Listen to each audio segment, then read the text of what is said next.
Hi there, this is Hushman with eBikes USA. Today I want to take some time talk about AIMA Big Sur Sport. In a short period of time, this has become one of my favorite bikes, and there are some unique characteristics of this bikes that I truly appreciate.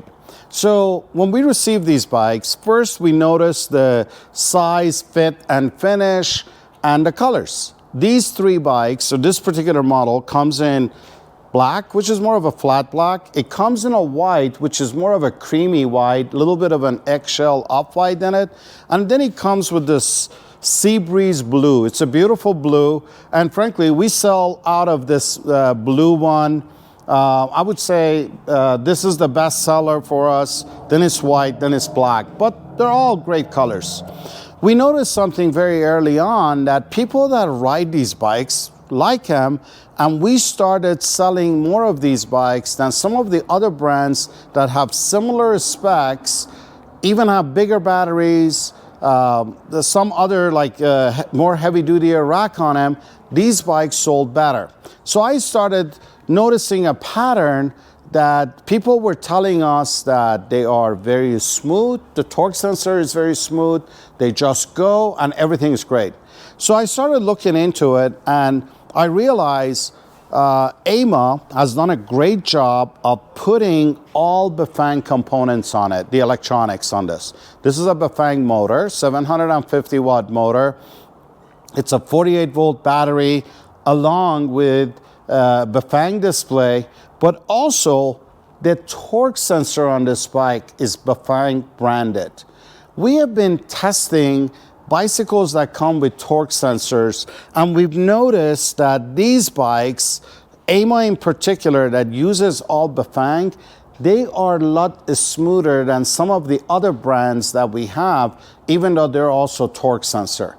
So I think that has something to do with it. Having a fully integrated Bafang system with a more expensive torque sensor lends itself to be a smoother ride from day one. From mile one, zero stop type deal. The other thing we've noticed about this bike is it's very interesting. It's Shimano Altos. It only has 7, which is ironic. You know, I expected it to be 8 with this. However, 7 is great. We noticed something else. These bikes are unique this way. If I turn it on, and I like to pedal, if I put it on PAS1, pedal assist level 1, I can simply start pedaling, and by changing the gears, I can change the tension under my feet and get the motor to apply different level of power. However, as I started pedaling it, I noticed that I can continue to increase my speed on level 1 beyond the level that I was expecting level 1 to get me. By utilizing the gears properly, around the flat areas around Denver that surrounding our neighborhood, I'm able to put this on level 1, utilizing the gears, pedal this all the way to 26.8 miles per hour.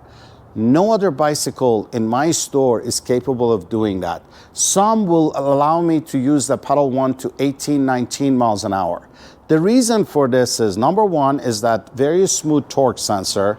The second part about it is, this has a 52 teeth front crank with an 11 to, I want to say 32 rear cog. 52 and 11 allows me to pedal at a higher speed. With utilizing the gears properly, I still have tension under my feet, and the motor will continue to give me power because it's a torque sensor, and I'm able to do this.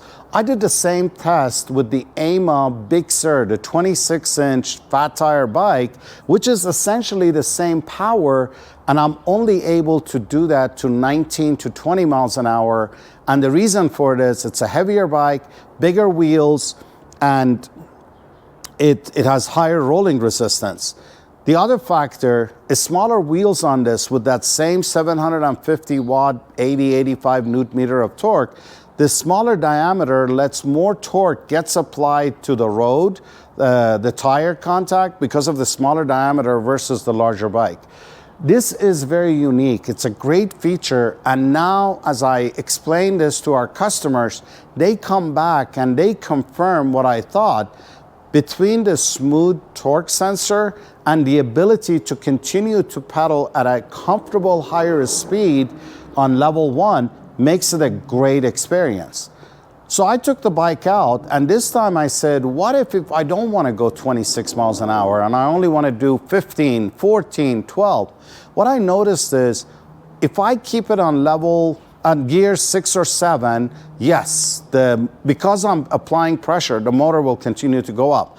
But if I move down on the gears and put it on number 3, number 4, number 5, I can now very comfortably pedal at 10 miles an hour, 12 miles an hour, and be able to maintain that speed, meaning it's not just keep going up and I'm not have to overexert myself to keep it.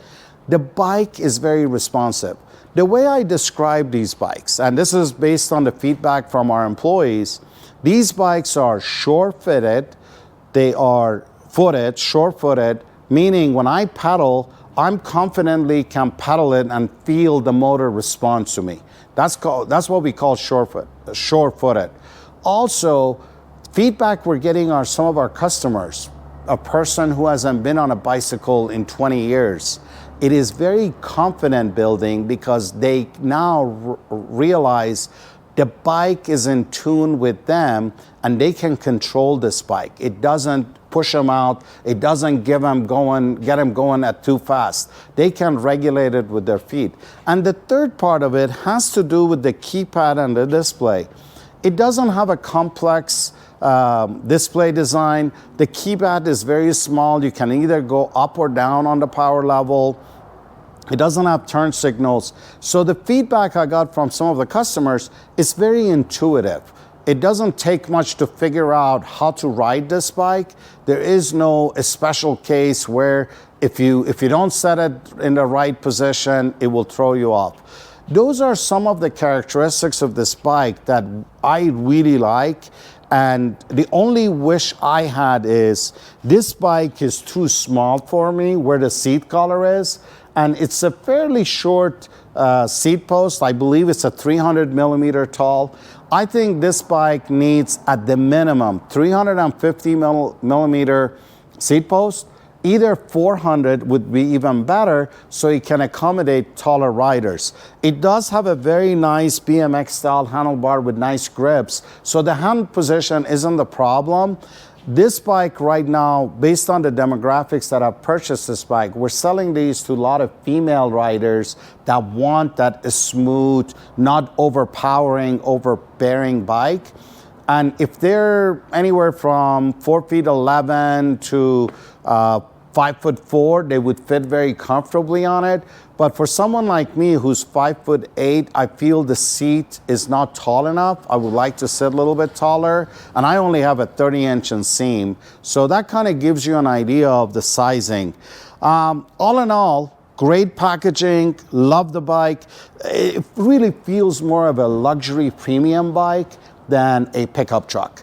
The way I describe it, AIMA is my Lexus, whereas some of the other brands that we carry, like a Traxxas, that is our Ford pickup truck. It's all about utility and its capabilities.